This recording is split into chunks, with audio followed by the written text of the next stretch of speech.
Қаладағы ең өзекті мәселе 1968 жылы салынған кәріз жүйелері. Олардың 90%-ның тозығы жеткен. Сарқынды суларды бұру қызметтерінің тарифін өсіру бойынша қала тұрғындар арасында тыңдау өткізілді.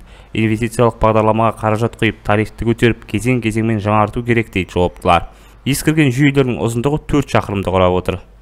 Қазақстан Республикасының монополиялар туралы заңның 22 бабына сәйкес президентіміздің жол картасы бағдарламасына сәйкес беріліп жатқан тапсырма қазір бұл тек қана біздің өзенде емес, облыс бойынша, республика бойынша болып жатқан іс-шаралар. Яғни біз тарифке инвестиция құю арқылы, тарифті өсіру арқылы біз өзіміздің жаңа қолданыстағы коммуналдық желілерді тозуын түсіру, яғни жаңарту. Кәріз тазарту инфрақұрылымын жаңартып, қалпына келтіру маңызды мәселелердің қатарында. Орталықтандырылған кәріз жүйелері дереу жөнделмесе, жарылып кетуі әбден мүмкін. Жаңаөзенде 70 шақырым кәріз желісі болса, 90%-ның тозығы жетіп тұр. Магистральды құбырды жаңартуға 218 миллион қаражат кетеді деп жоспарлануда. Бір жыл ішінде біз осыны жаңартуымыз керек дейді директордың орынбасары. 90% тозығы жетіп тұр.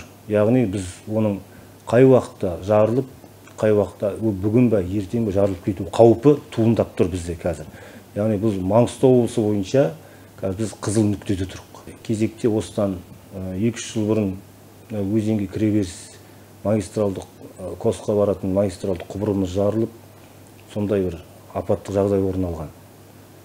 Егер де біз қаланың жарты сағатқа кәріздік жүйесін тоқтататын болсақ, онда өзен лас суға кетеді деген сөзді білдіреді. Сондықтан біз шұғыл түрде бұл жұмыстарды атқаруымыз қажет.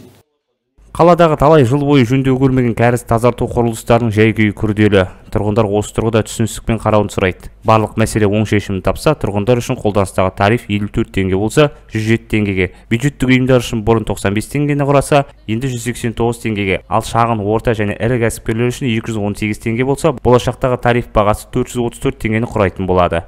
Еркін Қарасайұлы, Мөлдір Әбиева, Батырақ Молдаев, Ақтау Ньюс.